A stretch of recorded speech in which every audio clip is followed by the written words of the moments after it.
Gênesis capítulo 17, versículo 1 diz assim: quando Abraão tinha 99 anos de idade, apareceu-lhe o Senhor e lhe disse: eu sou o Deus Todo-Poderoso, anda na minha presença e ser perfeito. Firmarei a minha aliança entre mim e te multiplicarei extremamente. Então caiu Abraão sobre o seu rosto e falou Deus com ele dizendo: quanto a mim, é esta minha aliança contigo, serás pai de muitas nações. No mais, e não mais te chamarás Abrão, mas Abraão será o teu nome, pois por pai de muitas nações te tenho posto. Far-te-ei frutificar sobremaneira, de ti farei nações e reis sairão de ti. Estabelecerei a minha aliança entre mim e ti e a tua descendência depois de ti, em suas gerações, como aliança perpétua, para ser o teu Deus e a tua descendência depois de ti. Darei a ti e a tua descendência depois de ti a terra das peregrinações, toda a terra de Canaã, em perpétua possessão, e serei o seu Deus. Aleluia. Anda na minha presença e ser perfeito. Que é o único lugar que você consegue ser perfeito, é na presença de Deus, porque a perfeição de Deus, ela cobre toda a sua imperfeição. Na realidade, não que você tem que ser perfeito para estar com Deus, não que você tem que amar para estar com Deus, porque até o amor, o Senhor diz que nos amou primeiro. Nós só conseguimos amar porque Ele nos amou primeiro. Como nós ministramos ontem, você é como uma taça que Deus derrama amor e depois vem beber nela. Esse é o propósito de Deus para nossas vidas. Então é impossível que a gente possa dar alguma coisa boa para Deus sem Deus. É impossível alguma coisa boa partir de nós para Deus se não partir de Deus para nós primeiro. E Deus tem o seu meio, a sua forma de fazer. Tem um princípio. Eu tenho que amar. Quando a Bíblia me chama para amar no padrão de Deus, não no meu padrão. Deus tem uma forma de tocar os nossos corações, uma forma de nos conduzir para o propósito. E eu ouso dizer para você que nós perdemos mais os propósitos de Deus por empregar as nossas forças do que desistir por nossas fraquezas. Nós perdemos, muitos de nós cristãos, muitos de nós que já servem a Deus, perdemos mais o propósito de Deus por empregar nele a nossa força do que por desistência.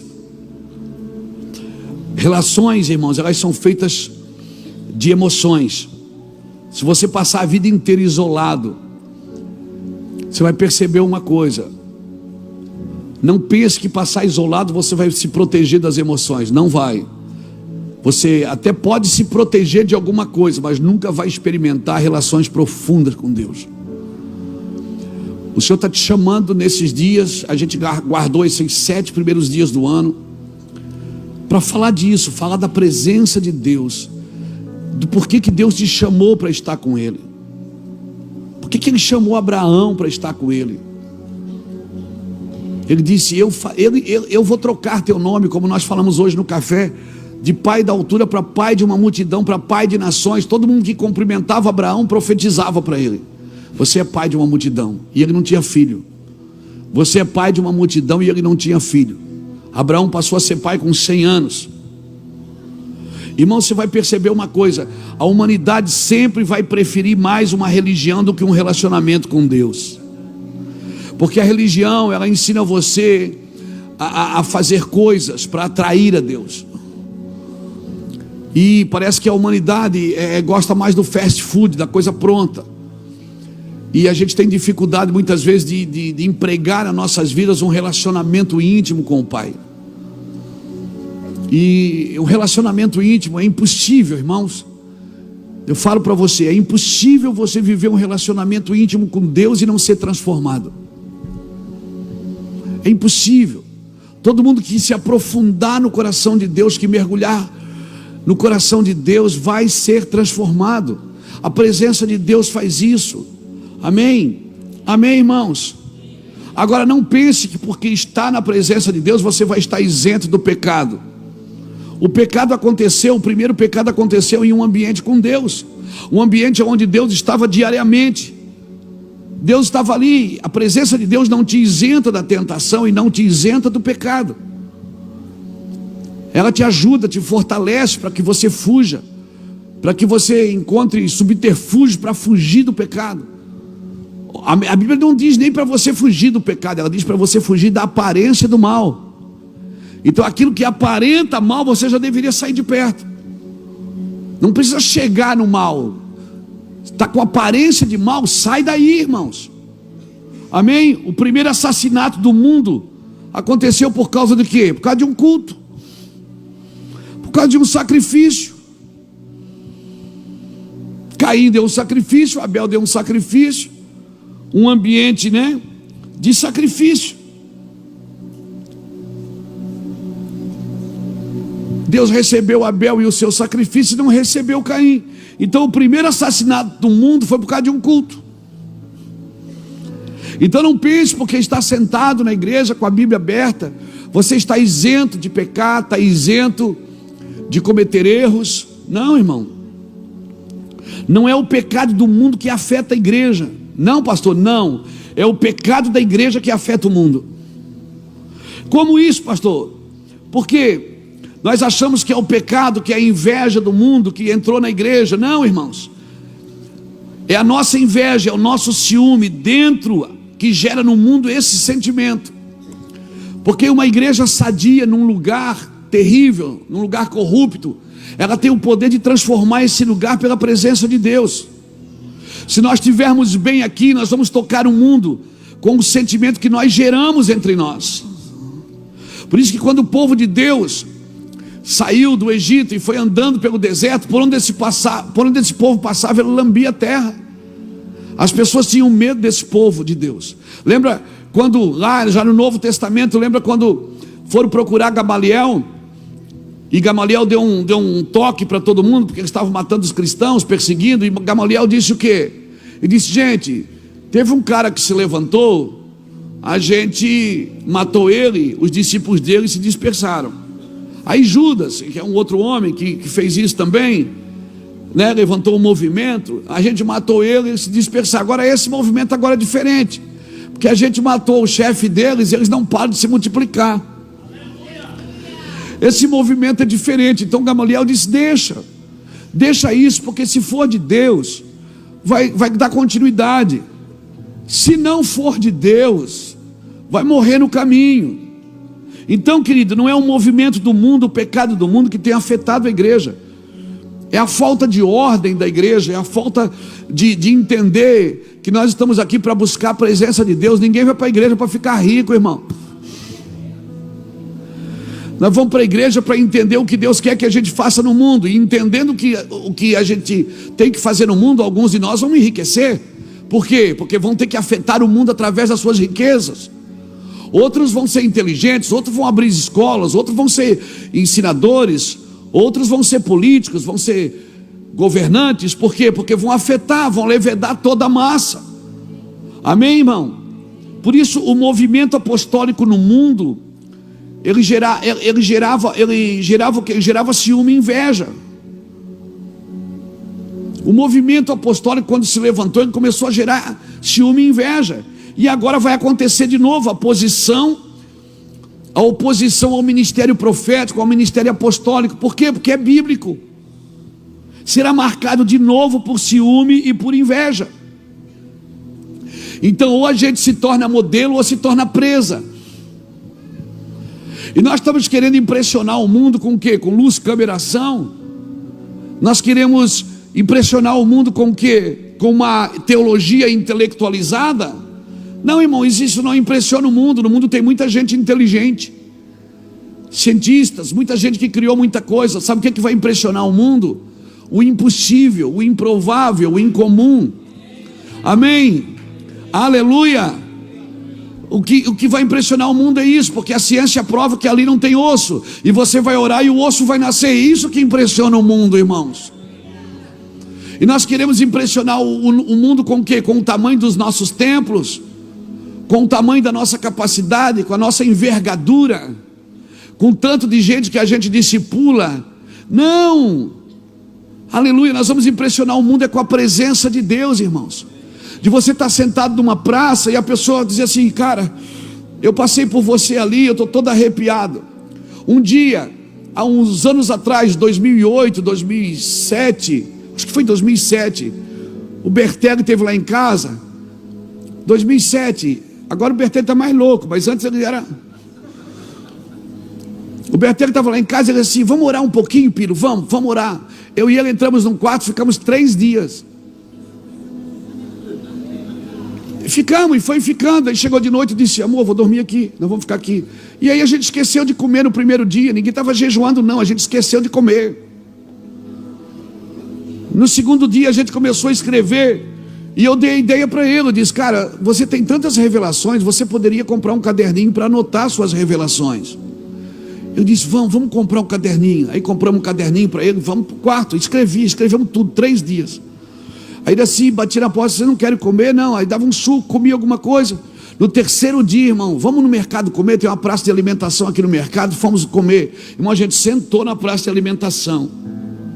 As pessoas passavam, teve um cara com as 2 bolsas assim, parou na nossa frente: posso sentar com vocês? Eu nunca vi um cara na minha vida.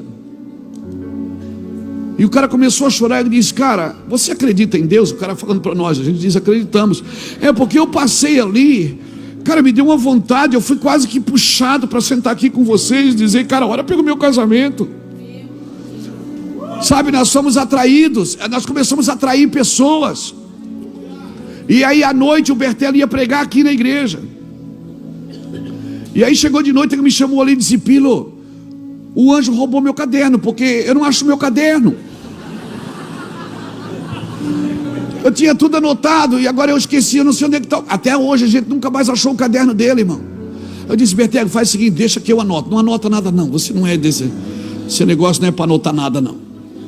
Então o mundo não vai se impressionar, irmãos, com a sua envergadura intelectualizada, com o seu tanto de recurso. O mundo vai se impressionar com a presença de Deus. Você pode ser um grande empresário. Samuel é o cara que vai impressionar quando ele sentar na sua escrivaninha para fechar um negócio com você, e ele começar a chorar, e do nada ele começar a contar a vida dele toda para você, sem você ter perguntado nada. Da pessoa sentar com você no aeroporto e querer pagar um café para você. Eu já fui em restaurante que eu comi e saí. Quando eu fui pagar, o cara disse: não, pagaram a sua conta. Eu disse: quem foi? Eu não sei quem foi.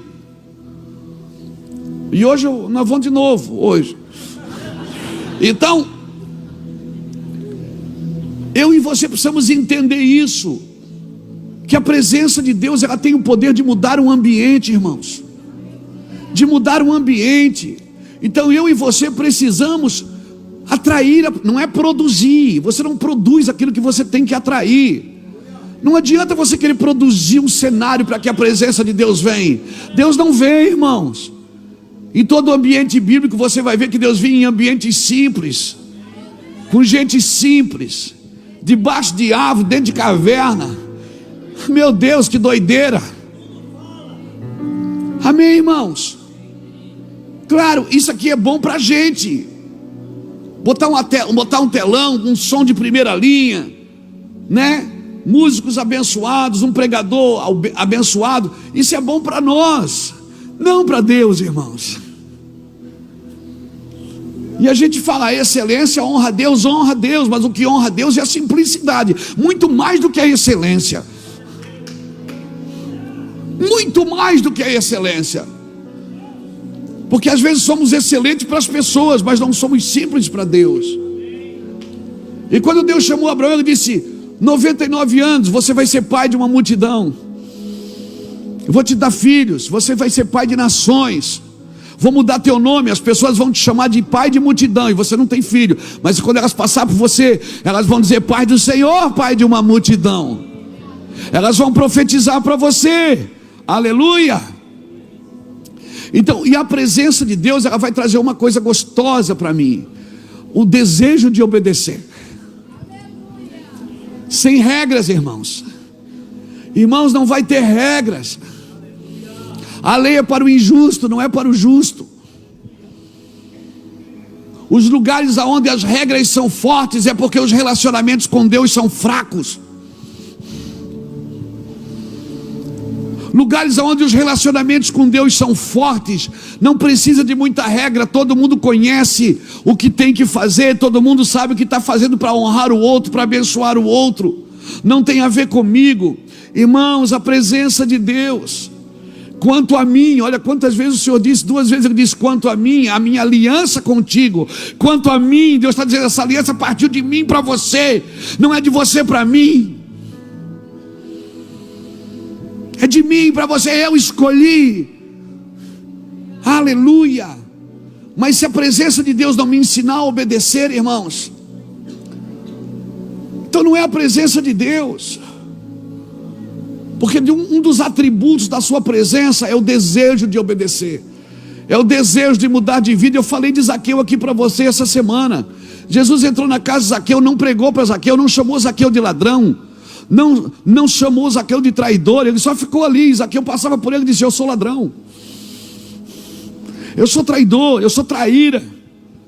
Irmão, obedecer a Deus, você lê uma coisa e eu vou fazer isso, tem que saber se Deus quer que você faça aquilo naquele momento. Porque o que é que derrubou a muralha de Jericó? Foi o grito do 7º dia ou foi o silêncio dos 6 dias anteriores? Foi o conjunto, irmãos. No dia que Deus disse fique quieto, eles ficaram quietos. No dia que Deus disse grita, eles gritaram. Então o grito do 7º dia estava apoiado no silêncio dos 6 dias anteriores. Eles ficaram quietos quando era para ficar. Foi o grito do 7º dia? Não. Foi o silêncio dos 6 dias? Não sei. Mas foi o conjunto. Quando você for tentado a falar, entregue a sua voz para Deus. E vai chegar uma hora que Deus disse: agora você fala. Então o que é que derrubou a muralha? Foi fazer o que Deus mandou. Na hora de ficar quieto, fica quieto. Na hora de gritar, você grita. Ah, mas Abraão conquistou. Abraão conquistou ou não conquistou, irmãos? Tudo que Deus falou para Abraão, aconteceu ou não aconteceu? Abraão viu tudo? Não, ele não viu tudo, ele não viu você. Mas você está aqui. Porque quando Deus promete a você, não é só para você, é para as gerações posteriores, para as sementes que você carrega. Agora Abraão conquistou conquistando ou se desprendendo? Ele se desprendeu da terra que ele estava, ele se desprendeu da sua família, do seu pai, ele se desprendeu de Ló, ele se desprendeu de Ismael e se desprendeu até de Isaac. E à medida que ele ia desprendendo, ele ia conquistando. Porque uma das coisas que a presença de Deus faz é ensinar você a se desprender de tudo. Não significa que você perdeu o amor por aquilo, você só está desprendido. Não significa que você perdeu o amor por alguém, você só está desprendido. E à medida que ele ia se desprendendo, ele ia avançando no reino de Deus. Diga comigo, fé robusta. E diga comigo, paciência corajosa. Irmão, um crente que não tem uma fé robusta e uma paciência corajosa, ele não vai entender o que eu estou dizendo, não vai entender o que a Bíblia está tentando ensinar. Salmo 34, verso 19 diz o quê? Muitas são as aflições do justo, mas o Senhor os livra de todas. Muitas são as aflições do justo, mas o Senhor o livra de todas. Mas quem te livra? É o Senhor. Então você precisa estar com quem? Com o Senhor. É da natureza humana pensar mais sobre os problemas do que sobre as promessas de Deus. Pessoas pensam sobre o problema o dia inteiro. Ela não consegue ver fruto num sonho, não consegue ver fruto numa palavra. Tudo que acontece é ruim, tudo que acontece é ruim. A gente desanima as pessoas com as palavras de Deus. Irmão, eu não sou um pregador motivacional, mas não tenho como estudar a Bíblia e não ficar motivacional por ela. motivado por ela, transformado por ela, abençoado por ela. Agora, é da natureza humana pensar mais sobre problemas do que sobre as promessas de Deus. Basta acontecer uma coisa ruim que a gente diz: ai, por que Deus? Já contei para vocês da história do cara que caiu de moto. O cara caiu de moto e perdeu o dedo. Teve que amputar o dedo. Aí foi para o hospital, perdeu o dedo. Está lá com o dedo assim. E o cara tocava na igreja, perdeu o dedo. Aí domingo à tarde os crentes foram visitar ele. Vamos cantar um louvor para alegrar o irmão. Mais perto eu quero estar. Aí entrou dois irmãos, disseram: ó, irmão, que pena, não vai dar mais para tocar na igreja, né? O irmão está lá.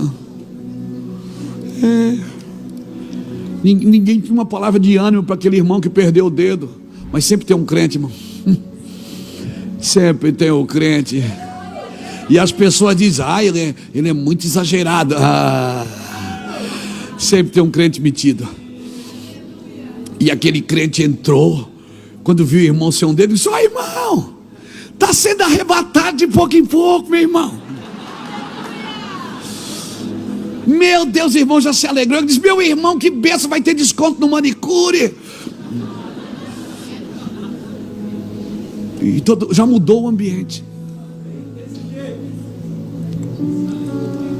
Sabe, irmão, pessoas que andam na presença de Deus, elas sempre têm uma palavra de vida para você. Como é bom andar com quem anda com Deus. Como é bom andar com quem anda com Deus, irmão. Está sempre motivando você. Sempre, até quando fala de morte, se alegra. Oh, meu Deus.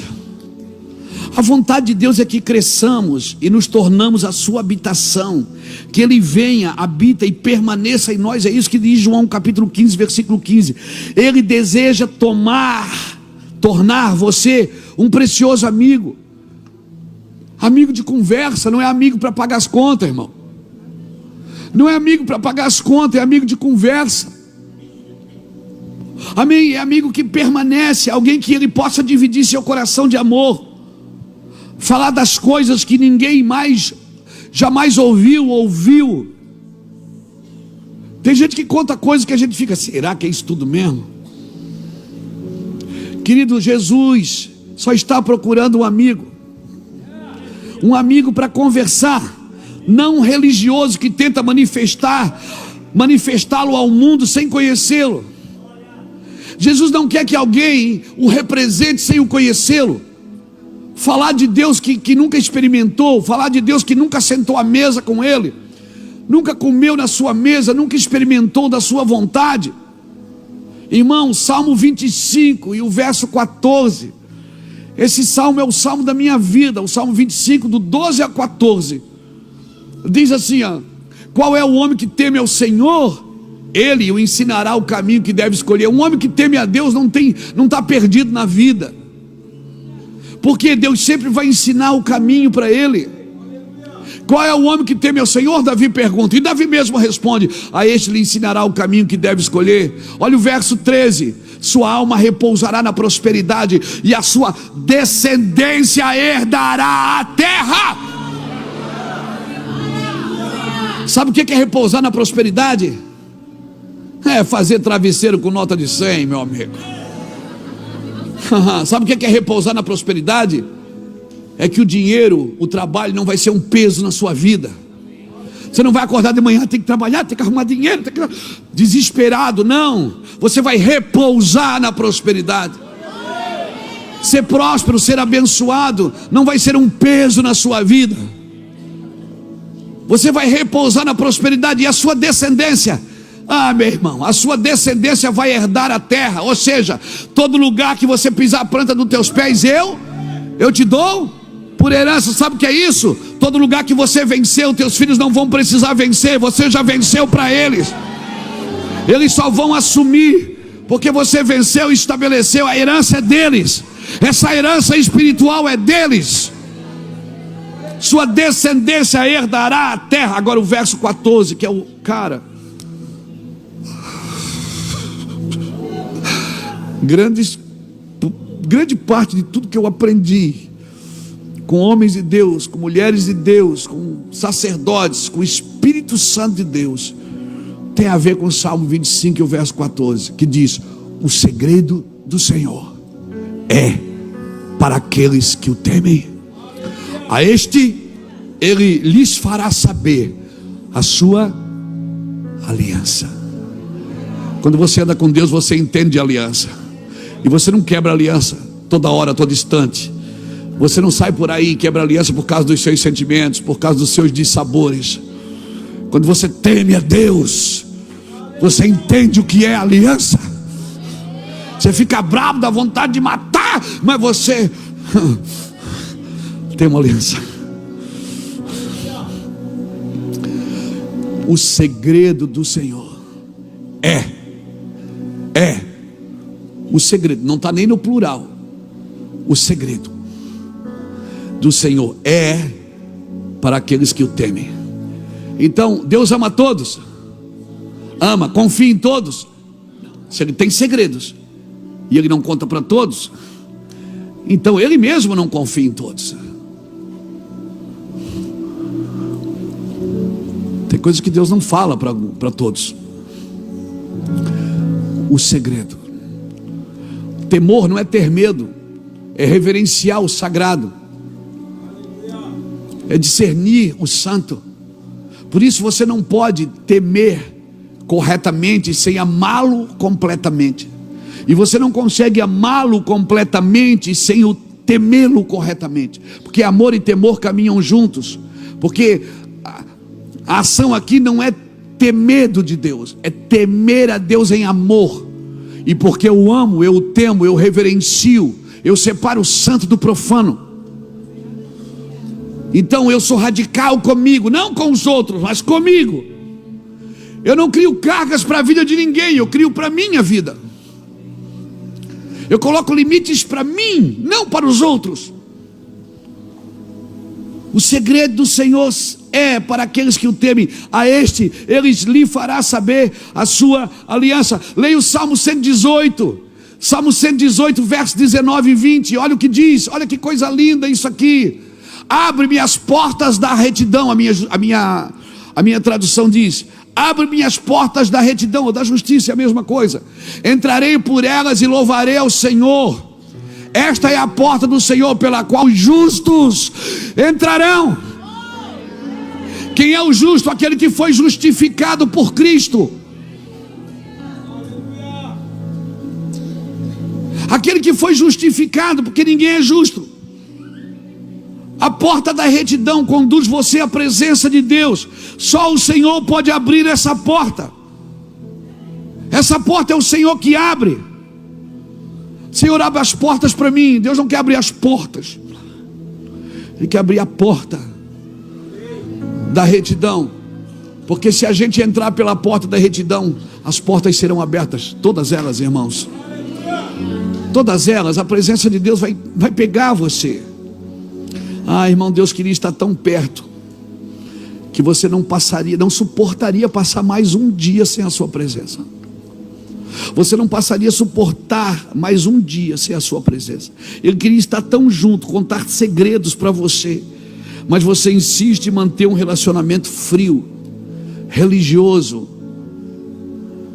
um relacionamento à distância. Não, irmãos, isso com Deus não serve. Ele não vai permanecer num lugar que o ignora, que o busca com intenções incorretas, que negligencia a sua vocação. Deus não vai permanecer num lugar assim. Quando você está diante de Deus, todas as suas obras vão queimar e vão passar pelo fogo. Por isso que sem a presença de Deus eu não consigo fazer nada para Ele. E o que eu fizer para Ele parte da minha justiça própria e não da dele. Quando a Bíblia fala em 1 Coríntios 3, de 10 a 17, que nós devemos preparar um santuário para a sua habitação, mas não tente fazer isso sem Ele. Comece agora um relacionamento com Deus, irmãos, a viver na sua presença, a tratar de coisas miúdas com Deus. Fala de coisas simples com Deus. Conversas simples. Diga ao Senhor: eu preciso conhecer você, Senhor. Eu preciso ser seu amigo. Não deixe as derrotas te pararem e nem as vitórias te acomodarem. Deus está nos chamando nesse dia. O meu esforço aqui nesses 7 dias não é pregar uma mensagem erudita, não, é pregar uma mensagem que vai despertar você, que você não consiga dormir, que você não consiga comer, que você não consiga parar de pensar no que pode acontecer quando a sua glória vem, quando a glória de Deus vem sobre você. Deus, por favor, me mantenha quebrantado. Deus, por favor, me mantenha humilde. Deus, por favor, me mantenha simples. Deus, por favor, me mantenha no altar de oração, que venham as multidões sem problema, mas nós queremos a sua glória na casa. Nós não queremos pessoas sem glória. Pessoas sem glória são consumidoras. Viver uma vida na igreja sem glória é desgastante, irmãos. Só empenhado num serviço eclesiástico, mas não é desgastante viver sem a presença. A presença de Deus renova as nossas forças. A comida que Deus colocou para Elias comer, ele caminhou mais 40 dias. Sabe, tem uma comida que Deus dá, você fica assim, fica ou não fica? Olhando, pensando: cara, esse cara está pregando todo dia, está de manhã aqui, está de noite, está de tarde, dorme, volta. Você não fica assim? Como é que o pastor Luiz aguenta? Se não é a presença de Deus, irmão. Não tem suplemento, não tem academia que suporte tudo isso. Se não for a presença de Deus, é a presença de Deus que levanta o pequeno do pó, do esterco, ergue o necessitado, faz assentá-lo com os príncipes. É a presença de Deus que renova suas forças. Correrão e não se cansarão, caminharão e não se fadigarão. Os que esperam no Senhor sempre são renovados. Eles são renovados. Então não comece esse ano fazendo mais para se dar melhor. Não adianta fazer mais para se dar melhor. Não adianta ser eficiente e não ser eficaz. O eficiente faz tudo bem feito, mas é o eficaz que faz o que precisa ser feito. Então, por favor, entenda isso. Não comece o ano: vou fazer mais, esse ano vou fazer mais. Não, esse ano você vai buscar mais a Deus, e Deus vai pontuar para você coisas específicas que você vai fazer. Meu irmão, você vai se tornar um crente eficaz em 2024. A presença de Deus vai fazer isso nos teus negócios, na tua empresa. A presença de Deus vai fazer isso na tua família. A presença de Deus vai te dar ideias sobrenaturais. Eu preciso optar por permanecer nele, pastor Saulo. Coisa boa. Sabe o que eu oro? Sabe o que eu tenho orado, pastor Saulo, pastor Vânios, os mestres dessa casa?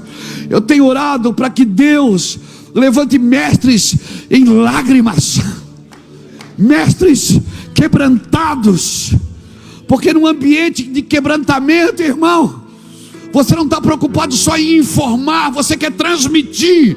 Você quer transmitir uma presença gloriosa. Chega de informações. A igreja não precisa mais de informações. Ela precisa de homens queimando, transmitindo a presença de Deus. Mulheres transmitindo a presença de Deus. Alguém está me entendendo aqui? Ah, meu Deus!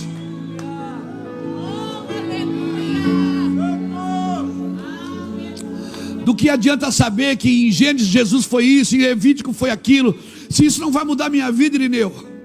Do que adianta saber coisas que não vai mudar minha vida? Um pai foi levar um menino para os discípulos expulsar o demônio, e eles não puderam. Jesus teve que descer do monte. E Jesus diz: ô geração incrédula, vocês ficam aqui discutindo teologia, os fariseus falam uma coisa, vocês falam outra. E o pai não quer saber de teologia, ele só queria libertar o filho.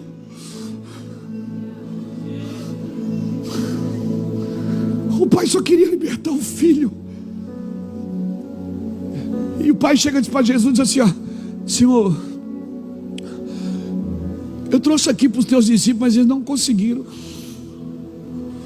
Jesus põe a mão na cabeça, eu creio, e diz: ô geração incrédula, Oh meu Deus, até quando eu vou suportar isso? Essas discussões intermináveis, que não influi, não contribui, nem auxilia, que não tem nem adjetivo. Aí Jesus põe a mão no menino, o menino é curado. Aí chega em casa os discípulos sem jeito, um pergunta para o outro assim: Senhor, a gente queria perguntar para o Senhor, por que a gente não conseguiu expulsar esse demônio? Aí Jesus diz: não, porque essa casta só sai com jejum e oração. Aí sabe o que o cara faz? Ele sobe um monte e vai jejuar e orar para expulsar demônio. Não, Jesus não estava falando do demônio do menino, ele estava falando do demônio dos discípulos, que eram incrédulos.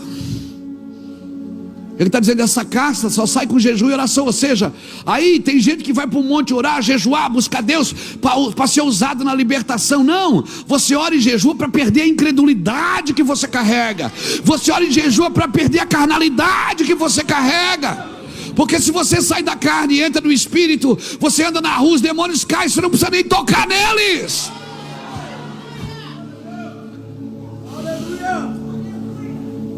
E a gente vai para o monte orar e jejuar para tirar o demônio dos outros. Essa incredulidade, que você não acredita no milagre, só sai com jejum e oração. Essa incredulidade que você não acredita que Deus pode mudar a sua vida financeira, só sai com jejum e oração. Então você não vai jejuar e orar para tirar demônio dos outros, você vai orar e jejuar.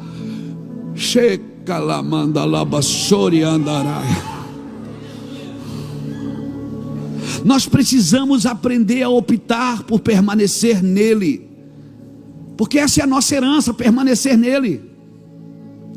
Deus não tem prazer nenhum em nos afligir, irmão, mas Ele não nos poupará da poda, não nos poupará da poda, não nos poupará da poda, da disciplina, ainda que seja doloroso. Deus vai nos disciplinar, essa é a pedagogia de Deus. Por isso que gente foge da presença dele, com medo da disciplina. Se estás sem disciplina, então tu não és filho. A presença de Deus vai nos disciplinar. Deus preparará você para permanecer nele. Abra comigo Hebreus capítulo 12, versículo de 6 a 13. Hebreus 12, de 6 a 13. Eu vou ler aqui na minha versão contemporânea. Minha Bíblia não tem Hebreus? Tem Hebreus. Aleluia. Hebreus capítulo 12, versículo de 6 a 13, diz assim. Vamos lá. Porque o Senhor corrige a quem ama e açoita todos os que recebem por filho. E é para a disciplina que suportais a correção. Deus vos trata como filhos, pois que filho há que o pai não corrige? Mas se estáis sem disciplina, do qual todos são feitos participantes, sois então bastardos e não filho. Além disto, tivemos nossos pais segundo a carne, os quais nos corrigiam e nós respeitávamos. Não nos sujeitaremos muito mais ao Pai dos Espíritos e viveremos?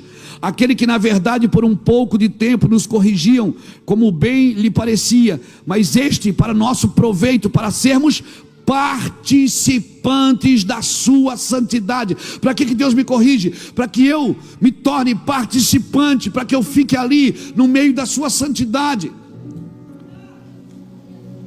Amém, irmãos? Então diga comigo: eu preciso permanecer em Deus.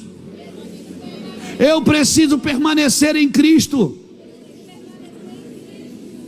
Na verdade, versículo 11: nenhuma correção parece no momento ser motivo de gozo, mas de tristeza. Contudo, depois produz um fruto pacífico de justiça nos que por ela tem sido exercitado. Portanto, levantai as mãos cansadas e os joelhos vacilantes, e fazei veredas direitas para os vossos pés, para que o que é manco não se desvie inteiramente, mas seja curado. Para sermos o quê? Participantes da sua santidade. Mas para ser participante eu preciso permanecer em Deus.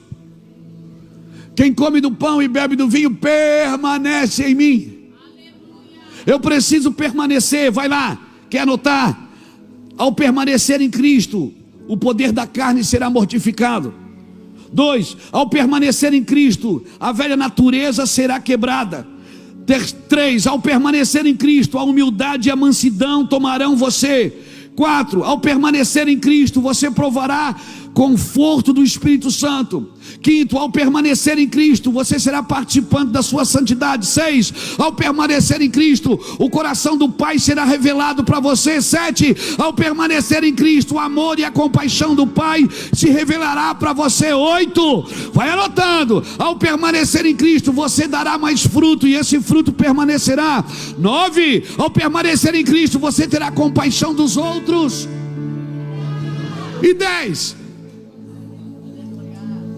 ao permanecer em Cristo, você vai ter a capacidade de se tornar servo, sem nenhum interesse próprio. Isso para mim é uma fé robusta e uma paciência corajosa. E elas sempre serão geradas no meio de problemas. As aflições sempre expõem os nossos pontos fracos. Isso nos faz prestar mais atenção em Deus. A presença de Deus, irmãos. Todo homem, toda igreja, todo ser humano, toda família que estão firmes em permanecer em Cristo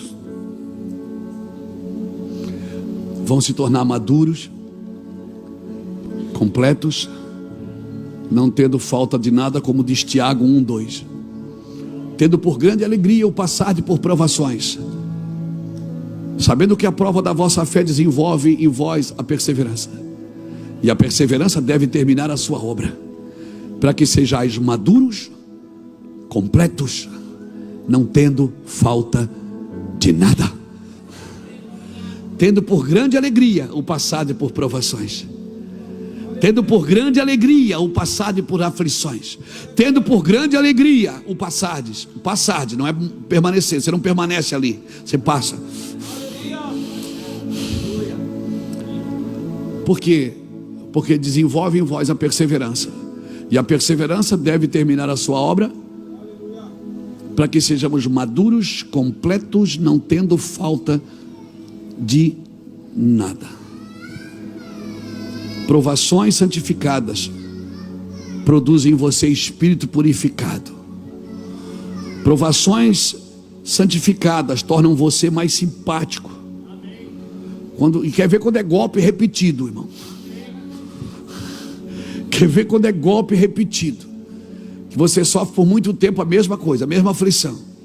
Quando os golpes repetidos vêm sobre nós, também faz a gente pensar nos outros. Provações santificadas vão tornar você mais humilde e cauteloso. E você não se justificará tão rápido como antes. Não se achará tão perfeito como antes. E aprenderá a falar com ternura com todo mundo, principalmente com aqueles que estão errados. 2, amém. 3, amém. 4, amém. 5, 6, amém. 7, 9, amém. 10, amém. Provações santificadas vão tornar você grato. Cara, você vai agradecer, não sabe nem porque está agradecendo, mas você agradece por tudo. Provações santificadas te tornarão desapegado das coisas materiais. Depois de passar por provações, você não vai querer somente construir seu ninho, você vai querer abrigar muita gente debaixo da asa.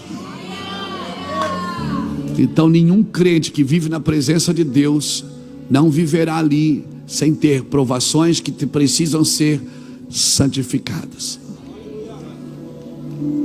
tendo por alegria o passardes por provações. Amém? Não converse de passagem com a promessa. Você tem uma promessa.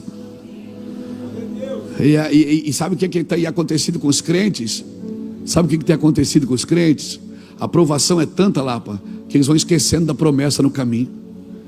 A idade chega, falta o recurso, vem os problemas, ele diz: é impossível acontecer aquilo que eu queria. Fixe seus olhos nele, dê ouvido para ele. Dedique horas que você dedica a prazeres inferiores, dedique para ele essas horas. Dedique essas horas para Ele, horas que gastamos com prazeres inferiores. Às vezes eu, irmão, vou pegar, às vezes eu estou ali, vou em casa, tá, não tem nada para fazer, eu sento no celular, fico, quando eu vejo já passou 2 horas. Esse cara passou 2 horas, eu nem vi. E o que é que eu fiz? Nada. Eu não fiz nada. Uau. E aí eu digo, Deus, está errado isso. Eu disse, eu sei. Então o que é que eu faço, pastor? Sempre que você precisa, o Espírito Santo vem ao seu encontro. Por favor, não ceda à luxúria.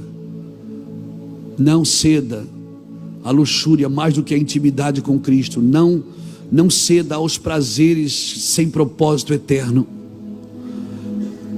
Prazer é bom, irmãos. Prazer é bom quando ele faz parte de uma aliança. Prazer sem aliança. Dentro da aliança, Deus vai te dar muito prazer. E, pastor, e como é que eu vou saber que eu tenho as garantias? Que se eu buscar Deus, Deus vai me dar garantias? Vai. E qual é a garantia que eu tenho? Ele falou para Abraão: eu firmo a minha ali, é eu que firmo. Em outras palavras, ele está dizendo: se você for infiel, eu vou continuar fiel, porque eu não nego a minha palavra. Você foge porque quer, você sai porque quer, você arreda porque quer. Eu não fiz nada para você fazer isso. A presença de Deus, irmãos. A segurança do cristão está na fidelidade com Deus. Essa é a nossa segurança. Essa tem que se tornar minha realidade. Essa é a fé que eu tenho. O problema é que nós queremos que Deus realize o que Ele não disse. Às vezes eu quero que Deus realize o que Ele não disse. E aí eu aplico a minha fé numa coisa que Deus não disse. Sabe por que eu frustro? Porque eu aplico a minha fé em coisas que Deus não disse. E porque Deus não disse, não acontecem. E não irão acontecer.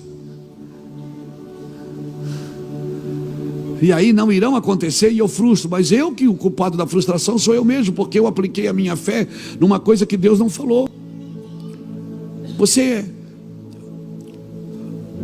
é equipado por Deus, irmãos, de sentido, razão e fé. E muitas vezes a razão vai tentar desencorajá-lo da fé. Se sua fé é baseada apenas nos sentidos e na razão, certamente você não vai viver uma fé em Deus. Eu não estou anulando a razão, por favor, e nem o sentido. Eu estou dizendo que a fé, ela não pode ser menosprezada por causa da razão. Amém? Quando as águas começam a invadir o barco, a minha fé não pode, sabe, a minha razão diz que o barco vai afundar, mas a minha fé precisa acreditar no que o Senhor diz. Eu preciso manter a energia da minha fé no poder de Deus. Mas isso eu só consigo fazer na presença de Deus, irmãos. Eu não consigo fazer de outro jeito. Eu quero terminar aqui lendo Romanos capítulo 12, versículo 1. Eu vou ler o versículo 1 e o versículo 2 em duas versões. Na versão transformadora diz assim: portanto, irmãos, suplico-lhes que entreguem o seu corpo a Deus por causa de tudo que Ele fez por vocês. Que seja um sacrifício vivo e santo, do tipo que Deus considera agradável. Essa é a verdadeira forma de adorá-lo. Não imitem o comportamento e os costumes deste mundo, mas deixe que Deus os transforme por meio de uma mudança do seu modo de pensar, a fim de que experimentem a boa, agradável e perfeita vontade de Deus para vocês. Na versão mensagem diz assim, portanto, com a ajuda de Deus, quero que vocês façam o seguinte: entreguem a vida cotidiana, o dormir, o comer, o trabalhar, o passear, a Deus como se fosse uma oferta. Receber o que Deus fez por você é melhor do que poder fazer por Ele.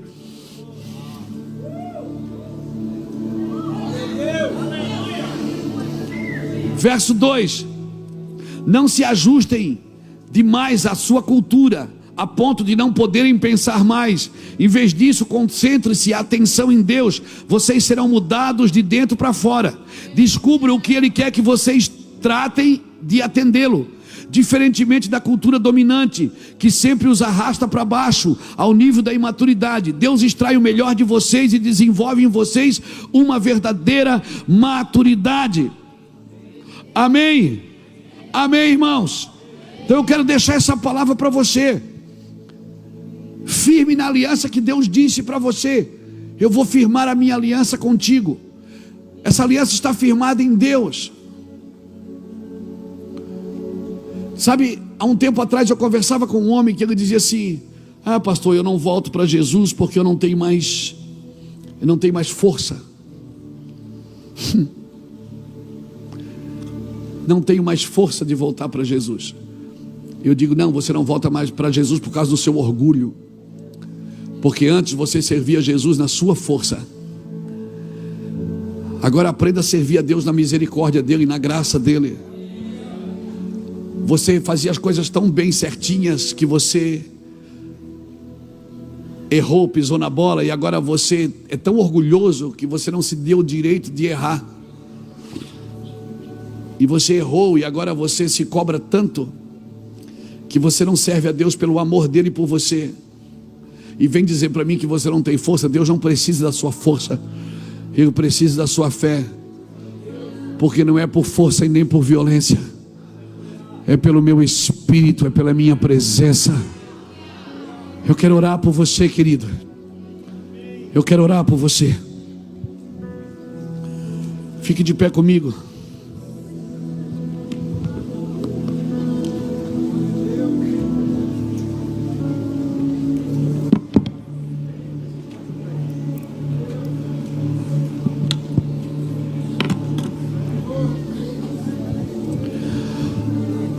Nós já vamos cear, mas antes eu quero orar por você.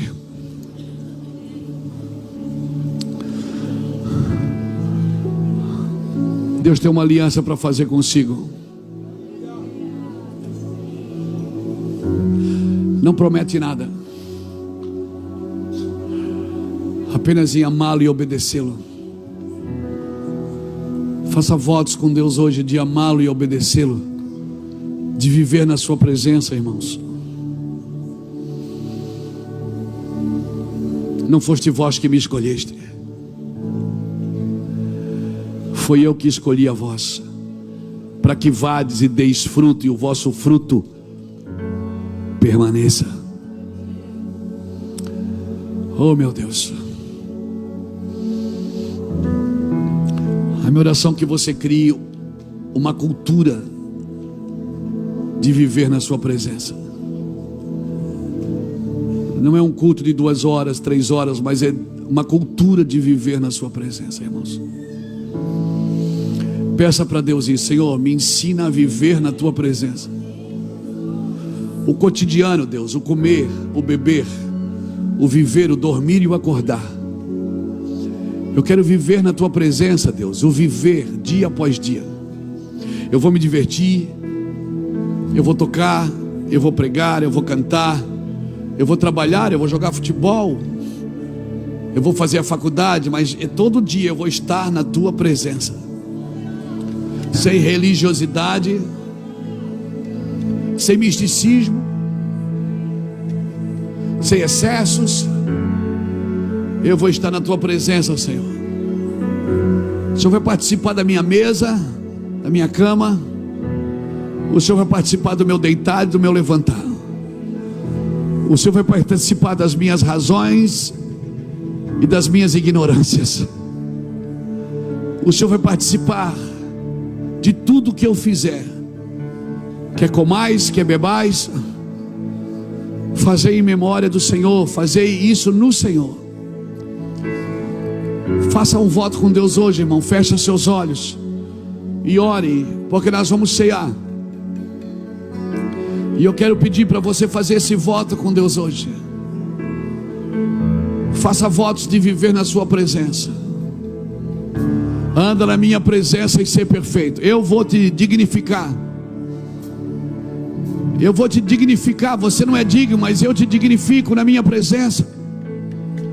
Eu vou trazer dignidade para você na minha presença. Eu vou trazer dignidade para você na minha presença. Eu vou trazer dignidade para você na minha presença. Minha presença vai falar contigo. Quando você estiver errado, eu vou te dizer. Quando você estiver falhando, eu vou te dizer. Eu vou ensinar coisas para você que você não aprenderá com outra pessoa. Oh!